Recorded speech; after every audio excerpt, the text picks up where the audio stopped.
materi hari ini kita akan membahas tentang introduction apa itu HTML, terus sintak dasar dan cara penggunaan dari sintak dasar HTML tersebut. Itu yang pertama untuk editor, kedua tag, cara menggunakan tag gimana, elemen gimana, atribut gimana, dan juga format dari tag.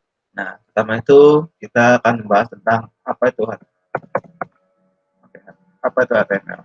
HTML adalah sebuah bahasa markup yang digunakan untuk membuat sebuah halaman web dan menampilkan berbagai informasi di dalam sebuah browser internet. Yang mana di dalamnya itu berupa kode-kode tag yang menginstruksikan browser untuk menghasilkan tampilan sesuai dengan yang diinginkan. Jadi HTML ini berfungsi sebagai desain dari sebuah web itu supaya lebih bagus dan lebih rapi itu dan juga tertata. Itu gimana sih? Nah, itu kita menggunakan HTML. Kode-kode dari HTML. Kemudian jenis-jenis web, jenis-jenis situs web tergolong menjadi dua. Pertama adalah situs web berbasis hard disk. Itu situs web yang dipublikasikan dalam komputer lokal menggunakan personal web ataupun server. Biasanya kalau untuk situs web yang berbasis di situ dia menggunakan server fisik. Kelemahannya itu adalah dalam publikasi situs web dengan server fisik, jumlah user yang dapat mengakses situs web tersebut itu ada terbatas, dan juga fitur yang disediakan oleh server fisik tersebut sangat terbatas fitur-fiturnya dibandingkan dengan software IIS yang memang didesain untuk dipublikasikan situs web skala besar. Jadi kalau yang lokal itu contohnya itu SAMPP. Kalian pernah pakai SAMPP kan? Nah, itu dia penggunaan fitur dan juga user yang dapat mengakses itu nggak bisa banyak karena SAMPP itu kan skalanya skala kecil untuk testing doang misalnya ataupun development. Itu untuk yang contoh dari situs web berbasis disk. Selanjutnya situs web berbasis server. Itu situs web yang dipublikasikan dalam web server seperti Microsoft Information Server ataupun seperti Apache gitu kalau di Linux. Kalau di Linux namanya Apache. Kalau di Windows namanya IIS, Microsoft Internet Information Server, yang berguna untuk bisa digunakan untuk ISP. Bisa digunakan itu ketika kalian menggunakan situs web berbasis server itu biasanya website kalian itu harus berbasis yang publik gitu, yang terkoneksi ke internet dan juga dapat diakses oleh orang manapun. Nah, biasanya itu kita harus perantaraan itu yang menggunakan internet dari ISP. Seperti itu penjelasan dari macam-macam atau jenis-jenis dari situs web. Itu ada dua, ada pertama adalah disk based web dan juga server based website. Selanjutnya, teknologi yang digunakan dalam web programming. Nah, teknologinya ada dua macam. Ada yang berbasis client side dan juga ada yang berbasis server side. Kedua ini memiliki karakter yang berbeda juga, ada berbeda. Pertama, yaitu server side adalah memiliki 3 karakter. Yang pertama adalah client dapat meminta request, terus dapat mengeksekusi program dilakukan di server dan mengirimkan hasil ke klien. Jadi dia ada 3 handshake. Jadi server side ini berbasis 3-way handshake, yang mana ketika klien meminta permintaan maka program akan berjalan. Ketika program jalan maka server akan melayani permintaan klien dan juga akan menghasilkan outputan yang diinginkan oleh si klien. Itu namanya bisa disebut dengan three-way handshake. Nah, aplikasi yang sering digunakan oleh server side programming itu diantaranya ada 3. Contohnya ada 3. Itu ada search engine, database access, dan juga chat. Bahasa pemrograman yang biasa digunakan itu kalau yang server side itu ya berbasis yang rada-rada yang arah server juga yang mendukung untuk server. Misalnya itu PHP, ASP, SKI, dan Perl. Itu contoh dari yang server side. Selanjutnya adalah yang karakter dari yang client side programming. Memiliki 3 kode program itu harus di-download terlebih dahulu secara bersamaan dengan halaman web. Kemudian sifatnya di client side ini adalah bersifat interpreter dan diterjemahkan oleh browser. Pada eksekusinya itu simple.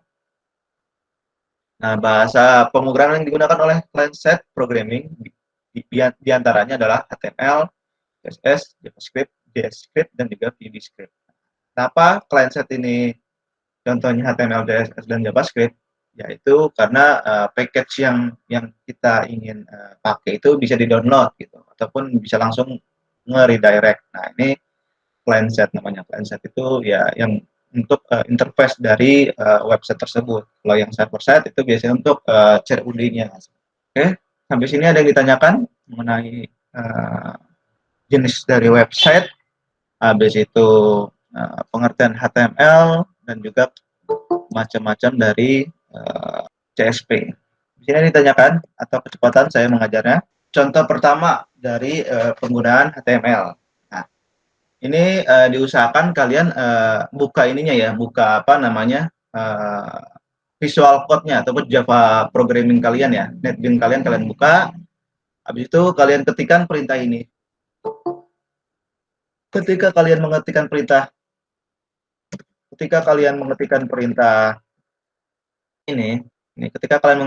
ini, maka hasil output yang tampil ke layar ataupun hasil output yang tampil ke web browser adalah ini. Sampai sini ada yang ditanyakan. Untuk contohnya kita coba contoh. Nah, ini saya ngambil sampel dari Witty School ya, yang gampang kalian mengerti gitu kan. Contohnya ini ya sama ya. My first reading, my first reading.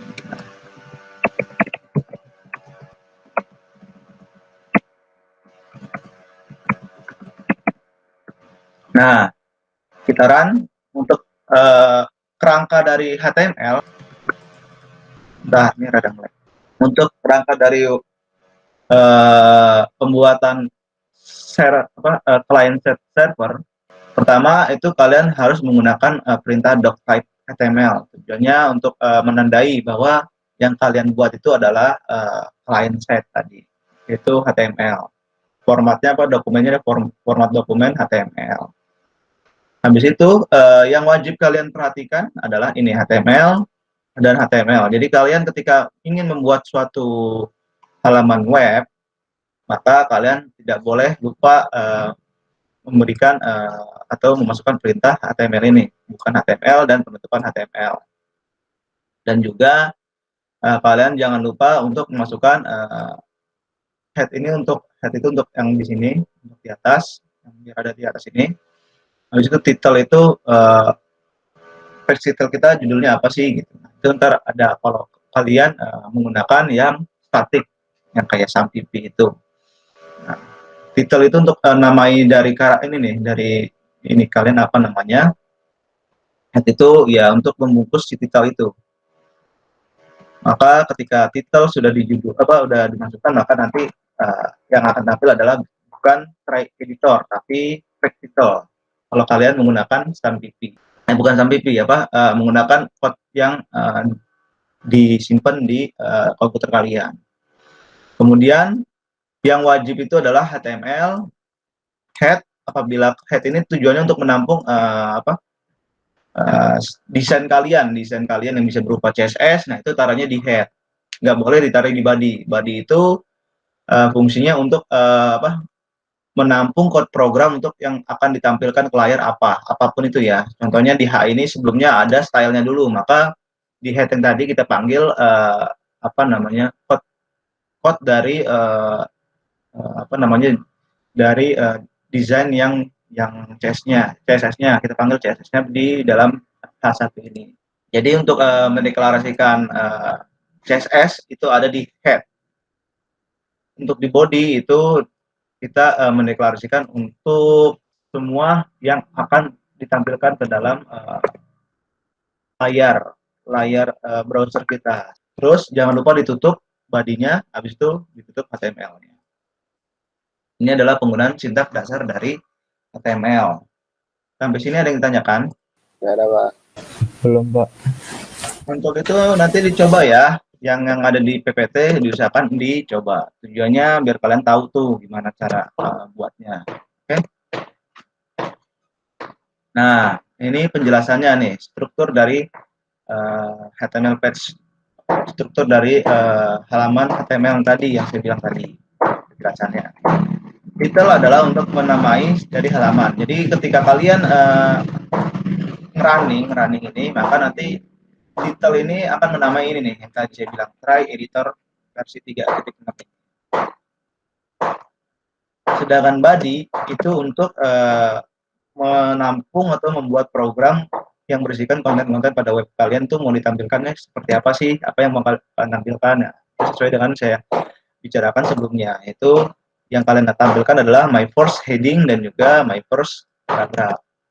Itu taruhnya di body ya, mau apapun table maka taruh di body, jangan di head. Kalau di head nanti tidak akan tampil ke layar ataupun tidak akan tampil ke browser kalian. Kemudian HTML adalah untuk memulai halaman HTML ini adalah elemen untuk memulai halaman HTML tersebut.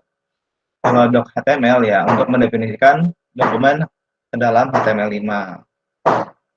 Kalau head itu adalah elemen yang memberikan informasi tentang meta tentang dokumen. Meta dokumen. Nah, kalau head itu untuk yang berisikan tentang informasi meta tentang dokumen. Itu yang saya bilang tuh tentang nama halaman, terus apa icon dari halaman itu, halaman title itu kayak gimana. Nah, itu taruhnya di head. Terus CSS kalian taruhnya juga di head, jangan di body. Kalau di body maka tidak akan tampil sampai kapanpun. Itu struktur dari HTML. Nah, ini selanjutnya ya, maksudnya selanjutnya dari struktur tadi, tagging tadi. Tapi struktur utamanya yang nggak boleh hilang dari benak kalian itu ketika kalian ngoding HTML itu ya 5 ini, itu doc type, HTML, kepala, title, dan juga body. Itu nggak boleh hilang ya. Di pikiran kalian ketika kalian ngebuat HTML itu nggak boleh hilang. Nah, ini tag yang ada di HTML. Macam-macam tag yang ada di HTML itu ada, bisa kalian lihat di gambar ini adalah tag yang ada di HTML. Kalau ini adalah penjelasannya sebelah kanan. Saya akan menjelaskan teorinya terlebih dahulu. Tag merupakan kode yang digunakan untuk memperkenalkan pada web browser untuk apa teks HTML ditulis. Gitu. Contohnya tadi yang di sini. Ini halaman H1 ini apa sih? Konten di dalam ini apa sih? Mendefinisikan apa sih? Nah, di sini H1 ini adalah mendefinisikan heading, heading 1. Heading 1 itu berarti dia kalau di dalam laporan, kalau di dalam Word itu adalah dia pasti huruf pertama yang paling gede dan juga untuk perawalan dari paragraf. Bukan paragraf apa? Konten kita gitu. Kalau di laporan kan konten kita. Makanya H1 ini adalah singkatan dari heading 1. Nah, HTML membutuhkan cara memperkenalkan teks yang ditulis di dalamnya kepada web browser, baik teks berupa list, paragraf, link, dan juga sebagainya. Jadi sebelum kalian mendefinisikan apapun ataupun konten di dalamnya, maka kalian harus mendeklarasikan nama tagnya apa nih. Deklarasi tag itu adalah seperti ini. Pertama itu buka kurung tutup kurung, di dalam buka kurung tutup kurung itu adalah nama tag kita apa sih yang mau kita deklarasikan untuk konten ini. Contohnya untuk heading, maka nama tagnya adalah H1. H itu heading. Heading itu macam-macam juga tuh. Ada heading 1, heading 2, heading 3, semakin headingnya makin gede, maka tulisannya makin kecil. Kenapa gitu? Itu adalah struktur dari penulisan suatu kalimat gitu di format universalnya di laporan. Nah, jangan lupa setelah kalian mendefinisi atau mendeklarasikan konten yang kalian maksud itu di dalam web browser kalian atau di HTML kalian, jangan lupa ditutup. Jadi vital ya, jangan lupa buka dan juga tutup dari sintak kalian. Sampai sini ada yang ditanyakan?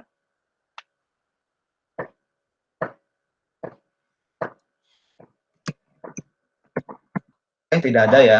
Lanjut ke elemen. Elemen pada HTML merupakan isi ataupun objek yang berada di dalam tag. Berada tag. Maksudnya, isi yang ada di antara tag, pembuka dan penutup itu disebut elemen. Yang tadi sudah saya bilang ya. Ini elemen.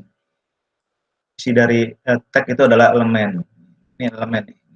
Titel ini adalah elemen, kalau disatuin adalah tag. Lanjut. Atribut. Atribut merupakan informasi tambahan yang digunakan di dalam tag pembuka. Nah, informasi ini bisa berupa instruksi untuk memberikan efek warna ataupun ketebalan ataupun sebagainya untuk variasi dari pembuatan font gitu.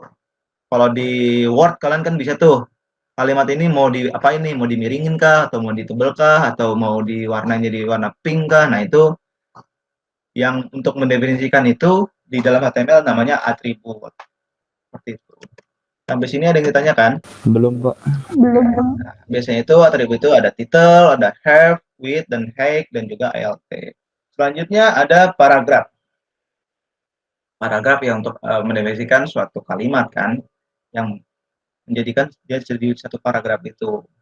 Nah, ini contohnya, sampelnya. Kita jalankan perintah ini, maka hasilnya akan tampil seperti yang akan tampil di layar kalian. Kita bukanya adalah dengan HTML, ini dulu tipe HTML untuk mendefinisikan dia HTML5. Habis itu pembukanya HTML, kelihatan nggak sih? Kelihatan, Pak. Nih, saya gedein ya, nih. Kalau nggak kelihatan nih, gede nggak sih? Gede ya? Kegedean. Oh, gede ya? Sampelnya kan ada yang minus, gitu. Selanjutnya kita mendefinisikan head-nya. Head-nya itu untuk menamai halaman web kita apa sih? Nah, contohnya tadi website saya. Ya, itu jangan lupa ditutup. Kalau kita udah buka titelnya, maka jangan lupa ditutup. Jadi setiap apapun yang kalian kerjakan, jangan lupa dibuka dan juga ditutup. Untuk mendeklarasikan tag-nya ya. Sama kayak di Java kan nggak boleh, kalau kalian udah buka kurung kurawal, jadi wajib ditutup kurung kurawalnya terakhirnya. Itu di HTML juga sama. Kalau kalian udah buka, jangan lupa ditutup tag-nya ya, tag-nya. Kalau kalian lupa ataupun nggak ditutup tag-nya, maka nanti akan error. Nah, habis itu kalian definisikan titelnya, habis itu jangan lupa ditutup head-nya. Kalau titelnya cuma satu doang, nggak ada macam-macam variasi lagi, maka kita tutup head-nya.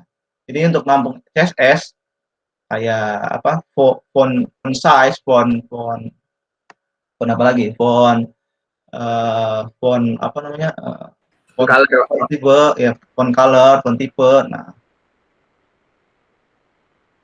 contohnya Times Roman. Nah, itu desainnya ataupun kalian buatnya di sini di dalam head ya. Semua variasi desain itu ada di head. Makanya kalau kalian memanggil bootstrap, kalian manggilnya di head, nggak di body. Kalau di body dia nggak bakal tampil apa sih, karena untuk mendefinisikan apapun itu untuk desain akan taruhnya di head.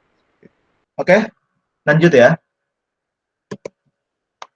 Nah, ini bakal tampil seperti ini. Untuk contoh programnya, saya menggunakan Visual Code. Kalau kalian lebih kuat laptopnya, kalian menggunakan Dreamweaver. Itu grafisnya nggak harus kalian online dulu ke web browser. Kalian offline aja udah tahu tuh sampingnya, asalkan kalian load gitu, atau gambarnya kalian taruh di tempat yang sama gambarnya. Kalau memang ada gambar. Nih, kalau saya menggunakan, nih bekas skripsi saya ini, bentar ya, nih, nggak apa-apa lah ya. Oke, nih, habis itu kita copy paste perintah tadi, kita paste. Habis itu jangan lupa namain filenya jadi HTML ya. Filenya jangan lupa kalian namakan menjadi HTML.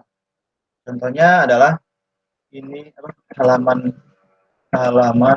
websiteku .html. Jangan lupa ya .html. Untuk memperjelas, kita tipe save-nya menjadi HTML. Habis itu di save. Nah, nanti dia berubah tuh dari sebelumnya nggak ada warna-warni menjadi warna-warni. Tujuannya itu adalah dia termasuk ke dalam HTML. Itu format HTML. Nah, ada lagi untuk menjalankannya gimana? Menjalankannya adalah kita cari tempat tadi kita nge-save-nya di mana, di download kan. Nah, ini kan halaman websiteku. Itu kita open. Nah, langsung tampil kan. Nah, ini yang saya bilang tadi, titel yang kita gunakan adalah namanya website saya, maka yang akan tampil di layar adalah website saya di sini. Ini kenapa nggak ada ikonnya? Karena saya tidak memasukkan ikon. Setelah itu tampilan yang akan tampil di web browser kita apa? Yaitu my first paragraph tadi ini. Seperti itu contohnya ya. Itu contoh menggunakan code program di Visual Code ataupun di NetBeans sama aja lah ya. Kalau NetBeans itu saya berat, makanya saya menggunakan Visual Code. Biasanya kalau orang web programming itu dia menggunakan Visual Code untuk ngedesain ataupun untuk melihat hasil outputnya gimana sih. Nah, itu dia menggunakan Visual Code. Tapi apabila dia sudah menggunakan apa namanya tampilan yang mempercantik itu, dia menggunakan SunDB untuk menampung datanya, data database. Nah ini bentar, saya mencoba untuk Dreamweaver. Nah ini Dreamweaver itu lebih canggih lagi, nggak harus ke web browser kita. Contohnya kita tadi memanggil apa membuka file tadi yang open tadi, itu download halaman website tadi kan. Nah kita buka, dia loading. Nah nanti di sampingnya langsung ada tampilan tuh apa sih konten yang kita buat. Nah kalau kita konten buat paragraf, maka dia akan paragraf. Kalau kita jadi satu, maka ini nanti kita jalanin, kita kesiniin, nah dia langsung hidden satu. Lebih canggih kan, tanpa harus ke halaman website kita. Tapi kalau ini kekurangannya, kita nggak tahu nih titel kita. Oh, titel kita tampil ada di sini nih, ada tulisan titel. Jadi seperti itu. Jadi kita tidak menggunakan apa sih namanya web browser untuk output kita gitu. Tidak usah sampai open web browser seperti itu. Dan juga bisa melihat pra yang kita buat gitu. Contohnya ini kan belum siap nih, heading satu gimana sih? Nah, ketika kita create heading satu, maka dia langsung lihat menampilkan interface-nya sebelum kita save. Nah, ini kan belum kita save nih heading satunya. Nah, kita coba reload di sini nggak ada kan, karena ini baru pra doang, pra dari pembuatan codingan kita. Jadi terserah kalian untuk code editornya enakan apa, tapi kalau menurut opini saya enakan pakai Dreamweaver. Tapi kendalanya adalah laptop kalian kuat enggak. Kalau laptop kalian kuat, kalau pakai Dreamweaver itu sangat membantu banget. Contohnya ini nih, kita bisa menamakan ID kita nih. Nah, ID kita menamain apa, terus formatnya apa, heading 1 kah, heading 2 kah, nanti kalau heading 3, maka dia langsung keganti formatnya heading 3. Terus kelasnya mau masuk kelas apa? Nah, kalau kelas ini biasanya adalah untuk memanggil CSS kita. Kalau link, ini mau hyperlink apa nih? Harap kemana gitu. Contohnya link ke halaman selanjutnya. Maka ambil ke halaman contoh ini. Seperti itu. Targetnya kemana? Ke apa? Ke folder apa gitu targetnya. Ini contohnya di download. Sampai sini ada yang tanyakan. Nah, ini ada kalau di Dreamweaver lebih enaknya kita mau CSS atau HTML nih yang kita mau buat. Kalau HTML maka ini, kalau CSS maka dia kita deklarasi dulu nih mau apa. Jadinya gimana, size-nya dari yang kita buat apa, aturan apa yang kita mau buat gitu. Nih, new rules dari CSS. Jadi keuntungan pakai Dreamweaver salah satunya itu ya, mempermudah kalian untuk mendesain web. Ini kalau saya tadi jenisnya adalah code and design, jadi sampingnya code, samping kanannya adalah design. Nah ini bisa kalian lihat bold, maka dia akan bold. Seperti itu sih. Sampai sini ada yang ditanyakan mengenai elemen. Tadi apa yang kita bahas? Elemen, paragraf, dan juga atribut. Sampai sini ada yang ditanyakan? Ini bebas kan apa compiler ya Pak? Nggak mesti Kenapa? kan? Kenapa? Kalau compilernya bebas kan nggak harus Dreamweaver. Soalnya saya lihat bayar Pak. Dreamweaver. Untuk compilernya itu kan saya bilang kalau mau kalian simple dan cepat itu pakai Dreamweaver. Kan nggak saya nyuruh pakai Dreamweaver ya, kan saya bilang ini opini saya. Kalau kalian ingin menggunakan Java NetBeans itu juga bisa, tapi dia ketika kalian running dia langsung hyperlink ke sini ke web browser kalian. Begitupun juga Visual Code gitu. Ketika itu dia langsung nge-hyperlink ke sini. Nah, untungnya Dreamweaver apa yang saya bilang tadi, tanpa kita bisa melihat dulu nih pra-assessment yang kita mau buat apa. Nah, itu kita keuntungannya di situ. Tanpa harus di-save dulu. Ini kan belum di-save nih. Nah, kita lihat dulu pra-assessment dari yang kita mau buat tuh apa sih gitu. sesuai nggak sih gitu, makanya taruhnya di Dreamweaver. Itu tergantung kalian mau code editornya apa, terserah kalian.